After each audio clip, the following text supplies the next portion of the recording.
Hi guys, this is a brand new series that I am putting together. I wanted to narrow down in my mind how I interpret the tactical and tactical instructions, the team instructions, the player roles, etc. I want to break it down into two parts now. So I want you to think about how you are playing against the opposition. Now, let's start with a deeper line.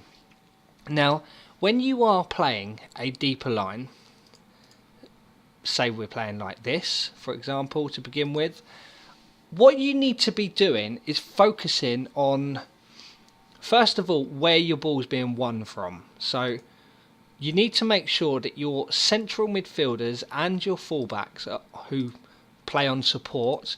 Now, I tend to find that playing on support is the best way because that's when you get the most out of winning the ball back in transitions, both defensively and attacking. Okay, I do apologise about the beeping in the background. I'm getting messages. But making sure that your players, when you are picking a player to play a support role, make sure that they've got off the ball and positioning. For example, I've got Andrew Shinney here, who isn't too bad at positioning and off the ball. In fact, his off the ball is fantastic, 13. But his position is 11. I think Matoma has got positioning of 11 as well, and off the ball of 11. He's slightly worse off the ball wise. But yeah, just make sure that you've got positioning and off the ball. And when you're signing players, make sure that they have both. Now, my fullback here, he's got great positioning of 11. His off the ball is only 6, so he's more of a defensive player. But anyway, I'm going off on a tangent here. Just positioning off the ball for support players. Defensive players need positioning, and attacking players need off the ball. So when you are playing with a deep line, make sure that you are playing with roles that have moving forward quickly. Okay, so as you can tell, with a winger, you've got dribble more, run wide with the ball, cross more often, stay wider, etc. But on the flip side, when you are playing with a high line, what you want to be doing is playing a possession style. There's no point in running in behind because you are literally going to run into traffic.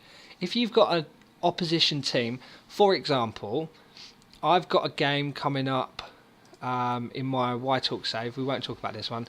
In my Whitehawk save, we've got a game against Gloucester, who are 16th, 17th in the division, and it's been requested that I show that game instead because Kyle often finds that he struggles more, and I do too. This is quite a familiar thing. I'm sure lots of FM players out there. When a team comes and attacks you, there's plenty of space to work into. Okay, so when a team's attacking you, you can play with a deeper line, and then you can get in behind with the running player roles. For example, maybe add in box to box in there as well, so you've got four in the box. Always look to flood the opposition box. Make sure there's more than one route to goal. Put as many men forward as you can without exposing yourself. Now, a box to box is generally the most safest advanced player there is in the middle of the park because he will go forward, but he'll also come back. And central midfield on support will do the same. But yeah, when an opposition team is coming at you, get in behind quickly. Okay, so a winger will do that. A deep line forward will hold up the ball, allowing these guys to get forward. You don't have to use more risky passes with a deep line forward anymore, which is fantastic. But when you're playing a team like Gloucester, and you have to push your line up, or you do push your line up, naturally with a 4-2-3-1 you're quite top heavy anyway, so you're quite high up the pitch. But if you do play with a higher line, and you're looking to add that pressure, a Liverpool style football, the Keegan press, close down a little bit more because you're higher up the pitch.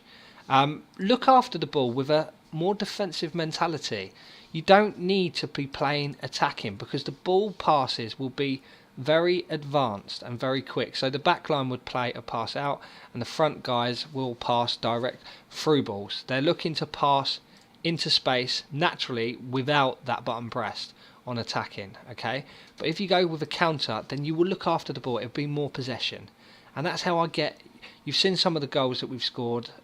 In my second Y Talk video, we played very sexy football. Some of the goals were amazing. We play a lot of the time in counter, if I'm honest. So look after the ball, but again, make sure that these players are not running in behind where there's going to be a brick wall against them, especially when you've got defend against you. The back line are all on defend. They don't want to give you any space.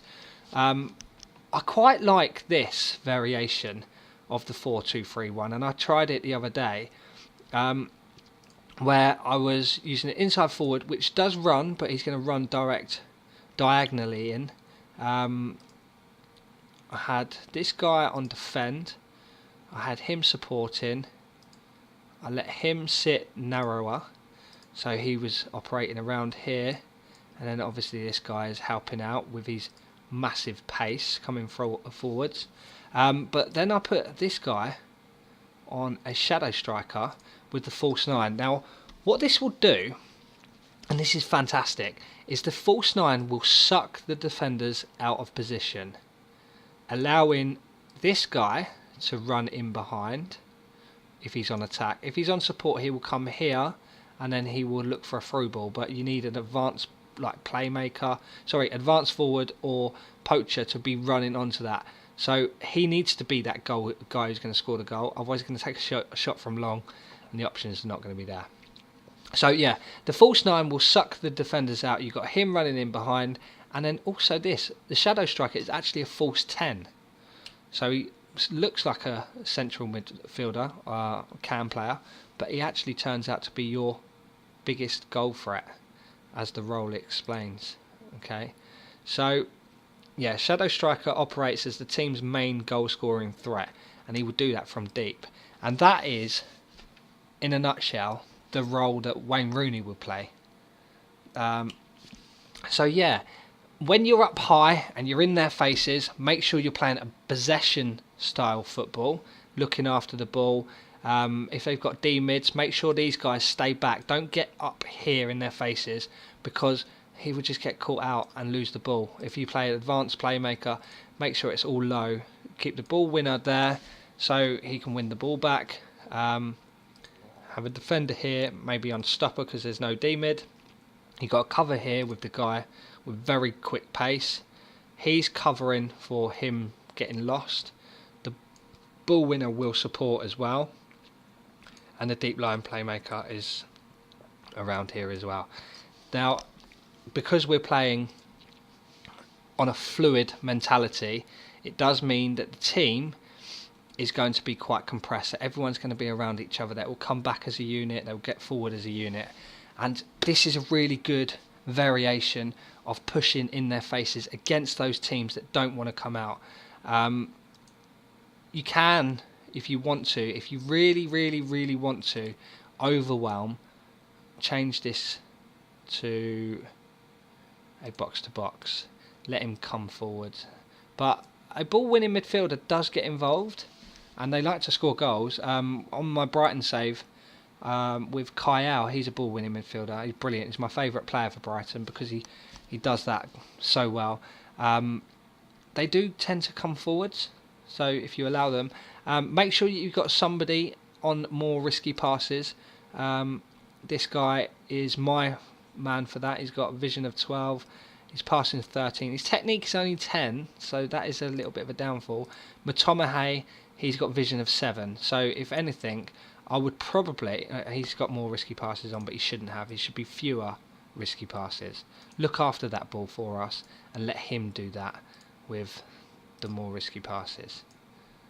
Okay, I feel like this has changed. I thought that was locked with the deep line playmaker.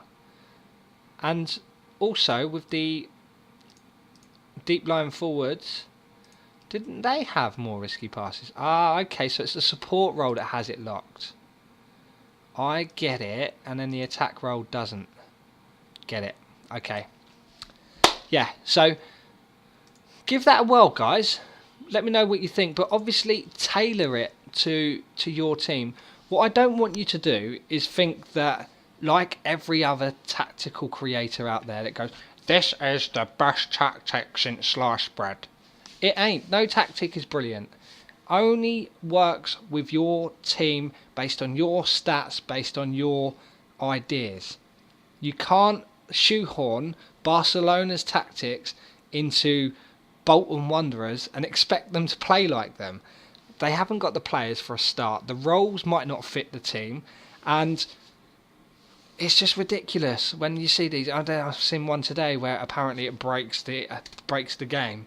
Why would you even want to play the game if it breaks the game? It win every game. What's the point? I see this as make it your own. Lock down one side of the pitch, open up the other, make your changes, release players where necessary, and win games. And then it's so much more rewarding when you actually create a tactic, try things out, and then realise it doesn't work, but you've tried. So that's all I'm going to say for now, guys. If you have any questions based on this, and if it wasn't clear, then do comment and I will try and address it for you. But all the best, take care, and once again, goodbye.